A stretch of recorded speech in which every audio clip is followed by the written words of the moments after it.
Hey everyone, welcome to another edition of The Bullet. My name is Paul Lathrop. I'm the Deputy Director of New Media for the Second Amendment Foundation.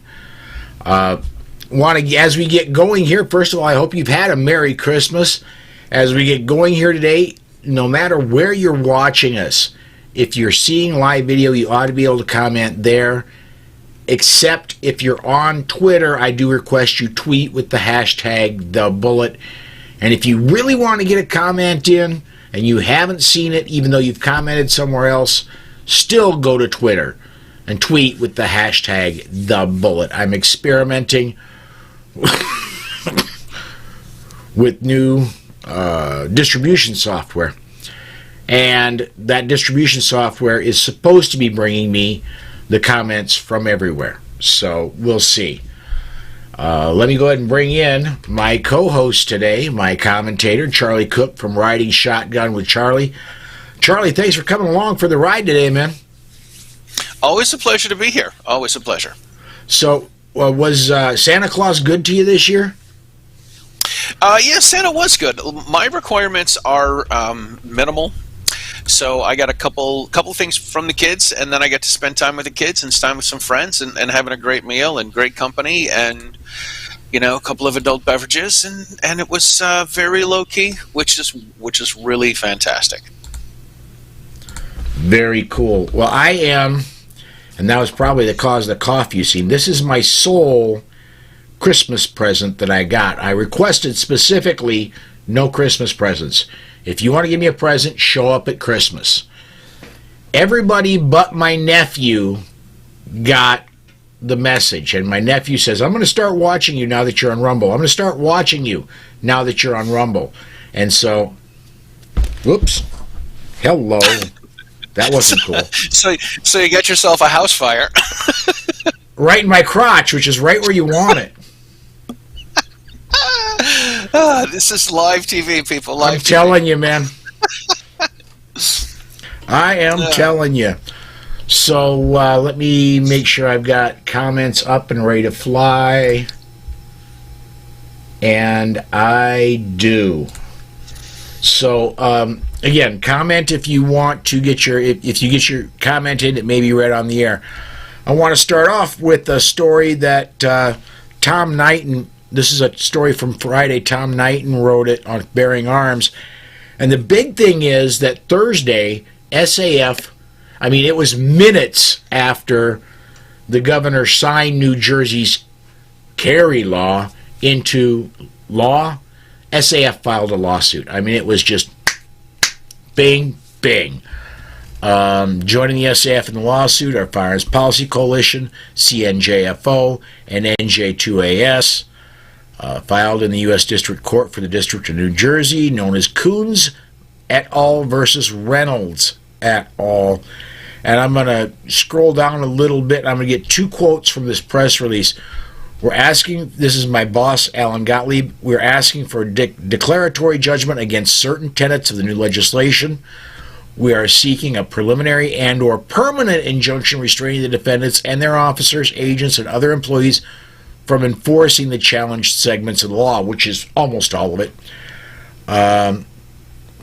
The specific sections of law violate the right to keep and bear arms protected by the Second Amendment. There is no established historical tradition that could be used to justify these restrictions. And then I'm gonna skip down a little bit more. This is by our new executive director. This is a quote from our new executive director, Adam Kraut. New Jersey's legislature and governor have shown they do not wish to heed the Supreme Court's guidance as to the bounds of the right to keep and bear arms in Bruin. Despite clear directives as to a citizen's right to bear arms, New Jersey continues to thumb its nose at the constitutional rights of its citizens, and as such we are seeking to vindicate the rights of our members and the public in an expeditious manner. So yeah, it at least at the beginning, lawsuits move fast. The law was signed, lawsuit filed. How fast it goes from here, that's kind of up to the federal court. What do you think, Charlie? Obviously, I think it can't be fast enough to get this nonsense going. I do like that the article has the 1-2 punch from Alan and then from Adam. Right. Which I thought was really cool, because a lot of times it might just be a quote from one or the other, but they get the 1-2 punch on this. They can't get this stuff fast enough, and every single one of these attorney generals and governors, from Illinois to New York and New Jersey, all they want to do is just fight and fight and fight and argue and argue and argue to keep people from being able to protect themselves. And this is it. And it's shocking to me that more people don't wake up to see this and be like, oh my gosh, I can't believe they really are trying to disarm people so they can't protect themselves. Even if you're not a gun person, you should be able to see that, hey, listen, all they're doing is this. The Supreme Court comes out with the Bruin decision that says, hey, you can't make every place a what's the word I'm looking for? We use the phrase all the time. A secure, sensitive area. Yes, a sensitive area. That's exactly it. We can't make every place a sensitive area. And Thomas comes out and says, well, you can't make every place a sensitive area. So they say, okay, it's like arguing with a 3-year-old. I don't want you to do this. Okay, do this. Okay. No, you can't make every place a sensitive area. Okay, well, every place is a sensitive area. Oy, oy, oy. Yeah, I think in New Jersey there is a 3 square foot area in the very, very, very far western place, is a side of the state in the middle of a forest where you won't get bothered. Other than that, the law pretty much says you can't carry here. So, let me see here. Let's go ahead and go on to our next one. It's completely ridiculous. Absolutely. Our next story is from Northern Public Radio in Illinois. After a recent U.S. Supreme Court decision affirmed the right to carry firearms in public places for self-defense, state laws that ban guns in sensitive locations are being challenged in the next era of battle over the Second Amendment. That basically SAF and others have filed a suit in Illinois because you can't carry on public transit in Illinois. And there's several plaintiffs in this suit that have said, look, I can't take public transit because there's this ban, and without my firearm, it's not safe here. Excuse me. That cigar is getting to me. But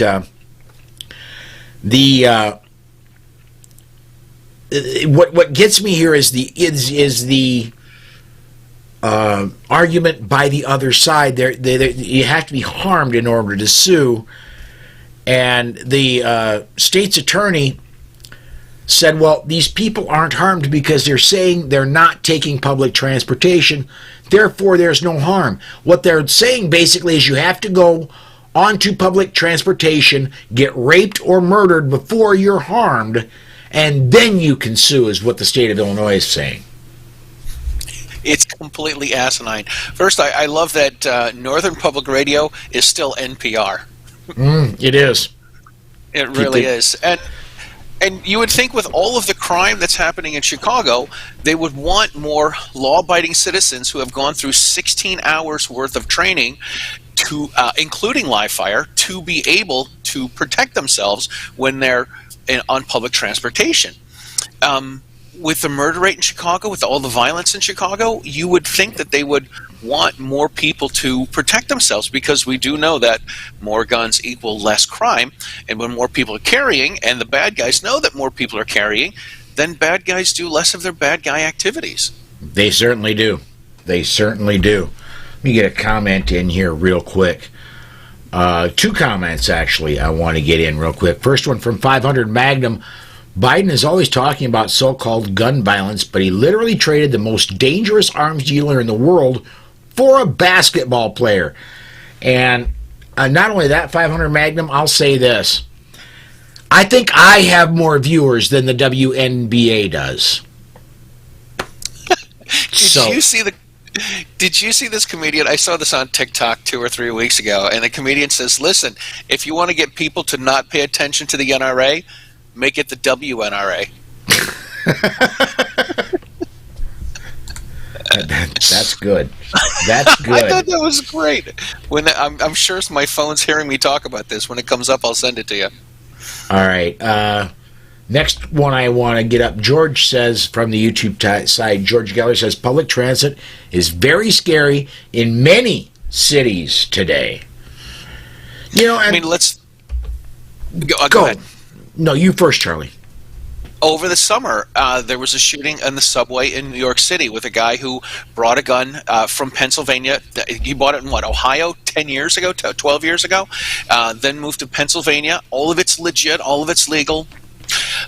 Goes to New York City, which is illegal, with his handgun because he doesn't have a New York City carry permit. I think he had a 33-round stick magazine, which is illegal because you can't have high-cap magazines in New York City, and he shot a bunch of people. Hello, all of this is illegal. You can't make this stuff more illegal, and people are still going to commit crimes. Yeah, there really is no, despite movies, there really is no double secret probation. I mean, once you make something illegal, it's illegal. You can increase the penalty all you like, but if it's illegal, it's illegal.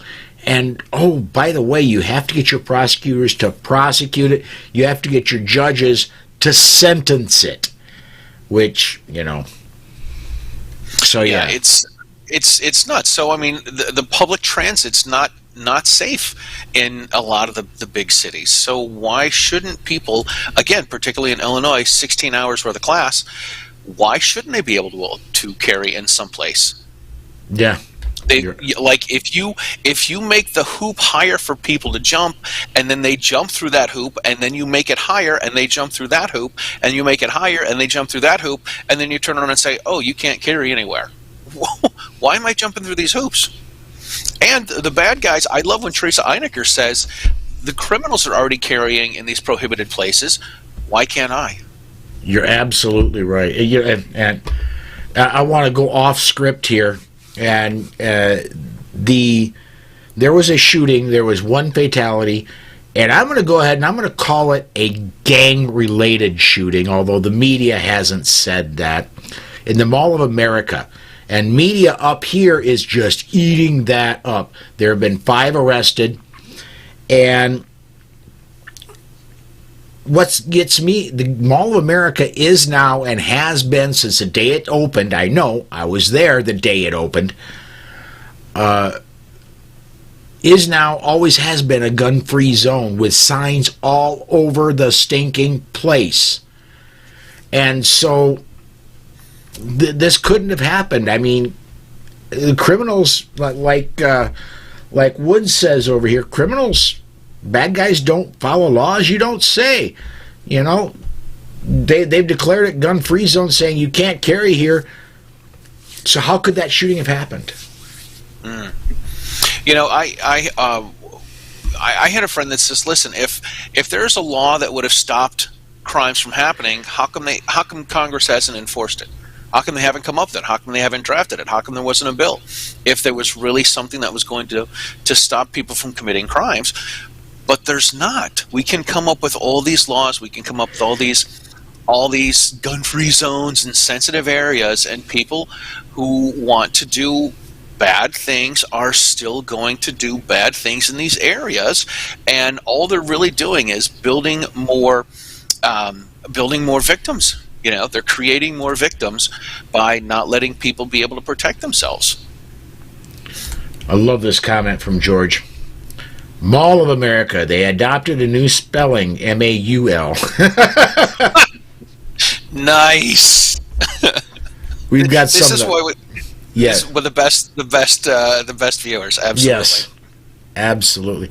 I want to move on to our next, because I really want to get to the story after this one, but we've got to cover this. Illinois is seriously looking at a gun ban. The third and finally, this is off LakeMcHenryScanner.com. The third and final hearing of Illinois' proposed gun and magazine ban for the year was held earlier this week, and lawmakers could take action on the bill as early as next month. Tuesday's hearing, this is last Tuesday, featured groups advocating for a proposed gun ban on certain semi-automatic, I cannot talk, guns and magazines over 10 rounds. I swear to you, this is only Diet Mountain Dew. That's all it is. Anyway, Illinois is looking to ban basically all semi-automatic rifles, make a 10-round mag limit throughout the state. And one thing I found interesting later in the article, Tuesday's hearing found nearly 3 times the amount of opposition filing witness slips than those who support the measure. So the people aren't for it. Yeah, absolutely. Magazine restrictions don't work. None of this stuff works. I do like the headline, though. The final hearings of the year. This means they're going to start over next week. Right. Start the whole process over. Then we're the first hearings of the new year. I live in occupied territory where we have magazine restrictions, and they don't stop crime. All they do is make people like me say, "Ooh, I can't buy that in free America," and bring it back to where I live. I remember being in a gun store with Rob Campbell, and there were 17-round Glock mags on the wall, and he's like, "Hey, can you buy these where you live?" I'm like, "No." And I felt exactly like Charlie Brown in the Halloween episode where everyone's like, "I got this, I got a rock." Like, I can have this, I can have Kimbers, I can have high cap magazines, I can have, whatever. Yeah, I can't. I can have a new Glock. I can only have old ones. It's exhausting. I can have a 33-round mag. Yeah. I can too. If it's 20. When was 1994? 30 years ago. 28 years old. Yeah. That's so stupid. Let me. But it's. I mean, we just had a story about Chicago and Illinois, and we have another story in Illinois how they want to keep infringing on everyone's rights. Yeah. Let's see here. Well, let me get what I want to do right now. I want to get to let me get to some comments, and then I've got a short video clip that I've got to play. I've been itching to play this clip all day. So let me get this comment in here. Creating more, this is from the Facebook side, creating more criminals, a law-abiding citizen, if push comes to shove, must protect their family and selves. And, in this proposed mag ban, one of the people testifying says, look, I have the wherewithal, if I need to get my guns and any banned guns and magazines out of the state. What about the low-income people in the state that may not have that ability? You're just making them criminals. And he pointed that out, and I think it just went over their heads. Oh yeah, totally. It's not even the what did you call it? The low income folks. Like I know middle class people that don't know someone in Illinois, Indiana. I know I've got friends and family in Illinois that don't know people that live in Indiana where they could go take their guns and leave their guns. Yeah. And somehow they would probably make that some sort of a felony to bring a large capacity banned magazine into a free state, and have someone else store it. Maybe that's going to be an improper transfer.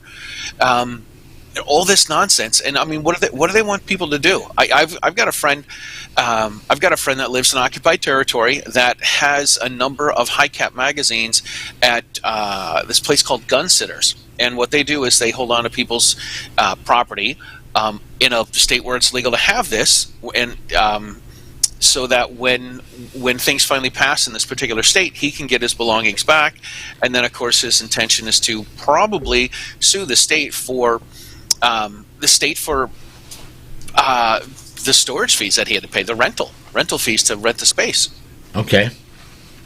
I'm like, yeah, this is ridiculous that that you can't have. You can have something today, and it's going to be illegal tomorrow. Yeah, I really want to get to this next. I do a news search every day, and excuse me, that cigar really is getting to me. Anyway, I do a news search every day, and this morning was looking really thin for topics, and then I run across this from Twitter. We're going to go ahead and almost ready. Here we go. We're going to put it up.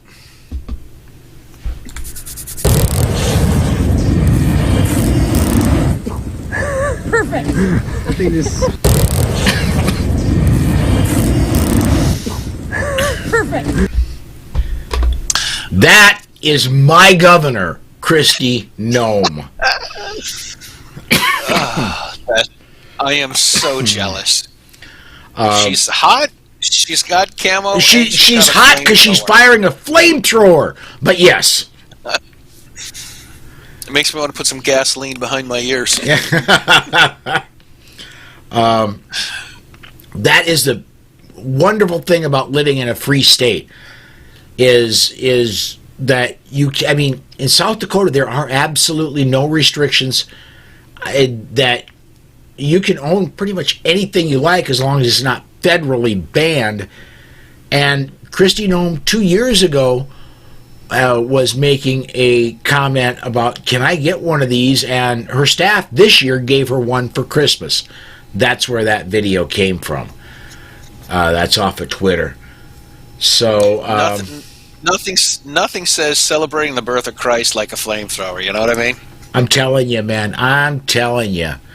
And you know what? I honestly believe flamethrowers would be on the list if the banners could get their way. Yeah, flamethrowers, gone. Even though, what's the practical use for it? Starting some. Let me put this back up. Starting a trash fire. Starting some boxes, some Amazon boxes. It looks like on fire. I think this. Yeah, I mean that looks like all of her Christmas boxes. Yeah. And we've certainly seen video of people that are melting snow on their driveways with these. And I'm telling you, Governor Noem, if you're watching, you need to use that. You need to freeze that right there and use that if you intend to on your presidential run in 2024. So, yeah. That would be awesome. All right. Let's see here. And I got to hit this button. And let me come over here. And this next one, Iowa. This is more of a stupid criminals one. A Waterloo man, this is off of Bearing Arms, a Tom Knighton story. A Waterloo man who was free while awaiting trial for gun and theft charges is back in jail after he allegedly brought a stolen weapon, a stolen pistol, to an appointment with corrections officials. According to the police, Isaiah Anthony Anderson set off a metal detector when he showed up for his appointment at the Waterloo Residential Correctional Center on East 6th around 12:25 p.m. on Wednesday. So the guy, this is an 18-year-old, so number one, an 18-year-old cannot carry without a permit in Iowa. And this is a stolen gun, and he's on probation for theft and gun charges to start with, and he steals another one and takes it with him to meet his probation or parole officers. Hey, come on. Yeah, not the smartest, not like the wisest choice. He's obviously not the sharpest knife. Yes. In the drawer. Absolutely.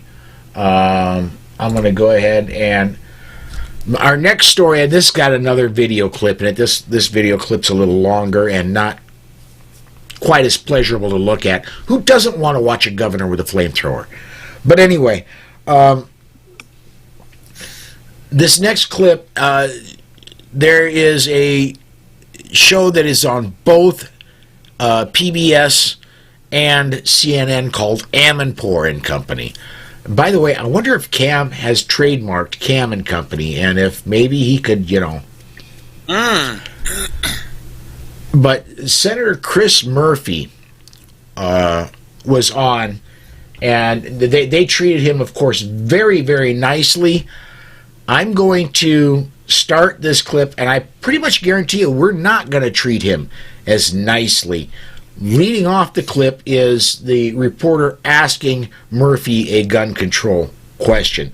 So I'm going to put this up, and here we go. Yeah, firearms is the leading cause of death among young kids. What could be done next? What would you like to see happen after this reform of the past year? So There's what we hardly have any in this audio. country is a massive black market in firearms, and that is how firearms often end up in the hands of young kids. So background checks is the quickest way to stop that black market, because how the black market starts is a criminal trafficker buying a whole bunch of weapons in a state where there's no background checks. The second thing we should take a look at is the safe storage of firearms. A lot of these shootings are accidental. A lot of these shootings involve a kid taking a weapon from an adult. And that's an area where there might not be as much politics, right? Because the gun owners, even NRA members, generally agree that storing your weapons safely, locking them up, is important and part of your responsibility. So those are two. Okay, that's about all of that I can handle. I don't know how it was on your end. The audio was really hard to hear on that. It was fine on my end, but I boosted it even more, so it was peaking pretty hard going out to broadcast. So I want to say, first of all, and looking at the comments from YouTube, yes, Senator Chris Murphy is on Santa's naughty list. I'm fairly certain of that. There's a string of lies in there. But the one at the end is one at the top of my mind.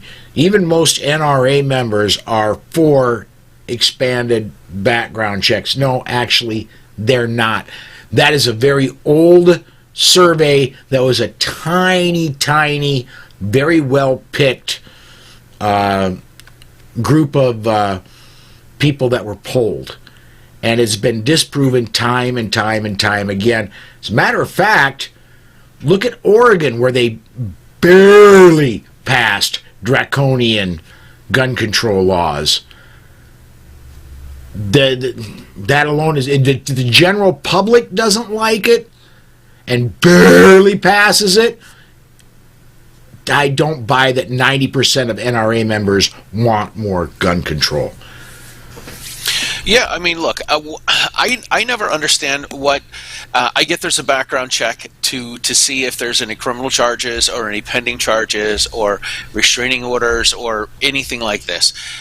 What is an expanded background check? Like, do they look more into your background? How if they look at your background, how do they look more at your background? And that usually involves what? Asking your neighbors if they think you're okay, asking your family members if you're okay. This is asking your Aunt Gertrude, who never really did like you anyway, if you're okay. Right. I don't spend a lot of time talking to my neighbors. So my neighbors don't, I feel like a little bit like Clark Kent and Superman, you know what I mean? I don't hide what I do, but I don't talk about it with my neighbors because I don't want them to red flag me or anything else. So how much more background checking do they need to do to find out that people aren't criminals? Like, you're not going to find something that's not there. Well, and I want to go to the very beginning of the clip where the question itself was loaded. Firearms deaths have replaced car accidents as a leading cause of death. Only if you include gang shootings. So, yeah, you've got just as much chance, you've got more chance to be struck by lightning and winning the lottery together. If you're not a gang member, as you do to be shot randomly in the United States. So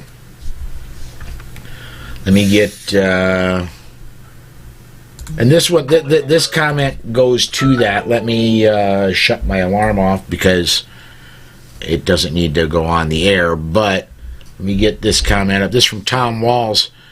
Define kids by exact age, realizing that before age 14, the numbers are amazingly small. You're absolutely right, Tom. From your calendar. Alexa, stop. Yeah. I don't know. I need to quit programming that one on Monday. So, Well, listen, if you were a kid in the Obama era, kids were up to 26 years old and could still be on their parents' health insurance. yeah, and I wonder if they're not including those up to 26 years old in kids. Certainly, they I'm going to just about guarantee you they're including them up to 21. Oh, absolutely, absolutely, and that includes, the 17 to 21-year-olds that are involved in gang violence and committing crimes and whatnot, doing all the things that are illegal. Yeah. Let me get a comment here. This is a really good one. You hear people say all the time they're coming for your guns. Obviously, they weren't paying attention. Excuse me. When Beto O'Rourke literally... Okay, I appreciate the Christmas present, John, but I think that's the last one for a while. You hear people say all the time they're coming for your guns. They obviously weren't paying attention when Beto O'Rourke literally said, hell yes, we're going to take your AR-15s and your AK-47s. Yeah, there's a wing of the Democratic Party that absolutely wants to confiscate them all. Oh, yeah, absolutely.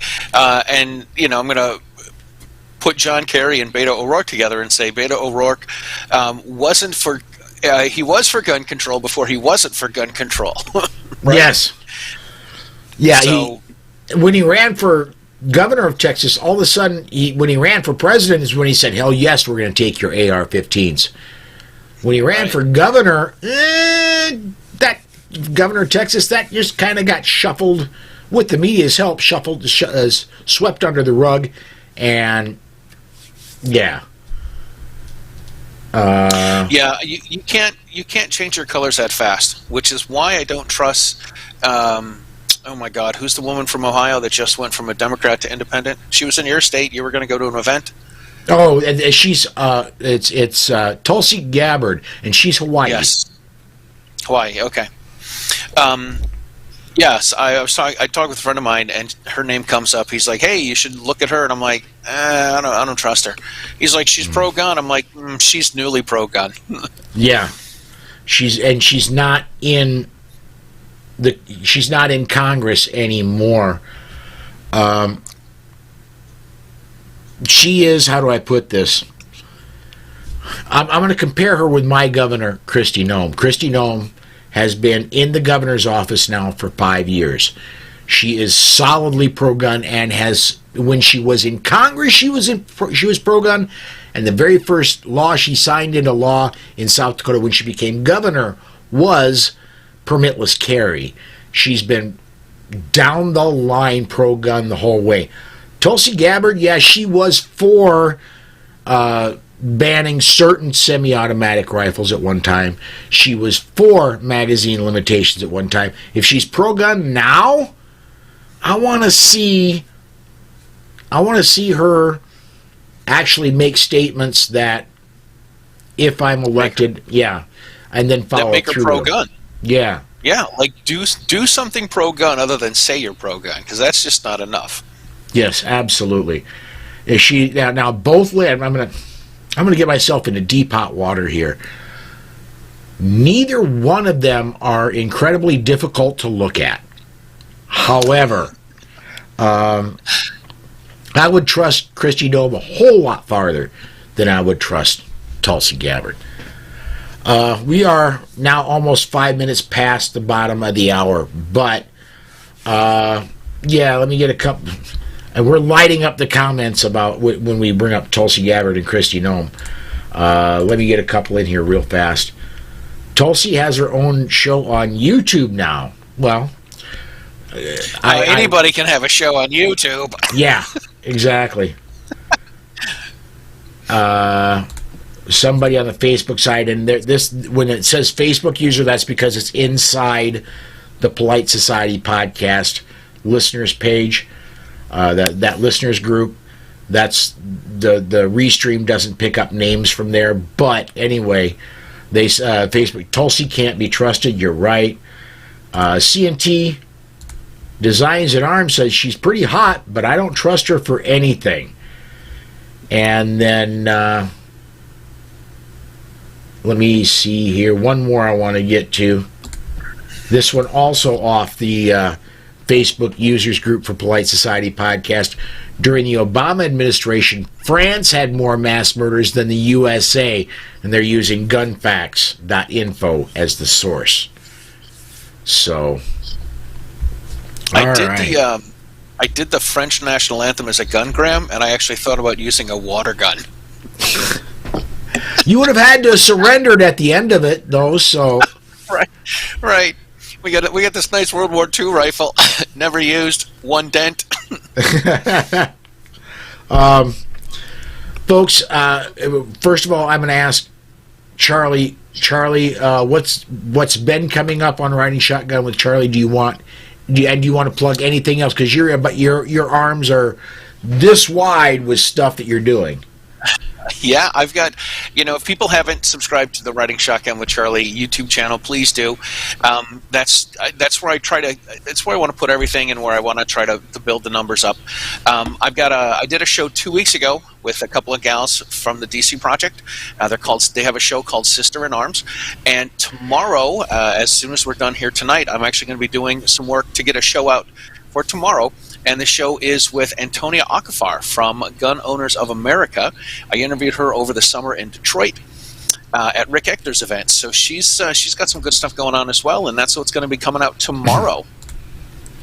And I also want to say, I appreciate being on the show and hanging out with all the cool kids here at the Second Amendment Foundation. And you guys help me have a great year. I look forward to being on the shows, whether it's the Bullet or Polite Society, and I look forward to hearing all the comments and seeing everybody. And it really, I'm really grateful and thankful for expanding my friends. In the gun community, so this has been really, really good for me. Thank you. Well, you're very welcome, and you wouldn't be here if you weren't making a significant contribution, not just by being here, but in other ways. You'll notice the people I have that rotate through.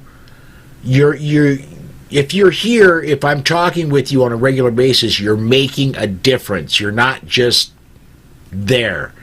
It's just not friends of mine, because I've got a lot of friends that could be on the air, but you're making a difference, and so thank you for making a difference, Charlie.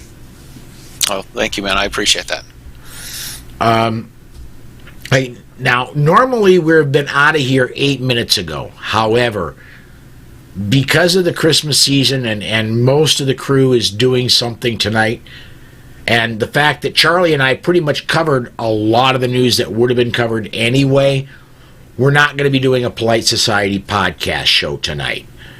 We're going to go ahead and take the night off. We'll try again next Monday night, when I'm sure between now and Monday, there'll be a lot more news. So, but for tonight, no Polite Society podcast, or I would have had to have been bailing a long time ago. But for now, everybody, thanks for joining. And really, thank you for watching. Thank you for commenting. Thank you for podcast listeners. Thank you for listening. And if you are a podcast listener, come join us live. No matter where you get your media, I'm trying to make sure we're there. Facebook, YouTube, Rumble, Getter. And the Getter is through the good folks over at OpsLens. They put us up over at Getter.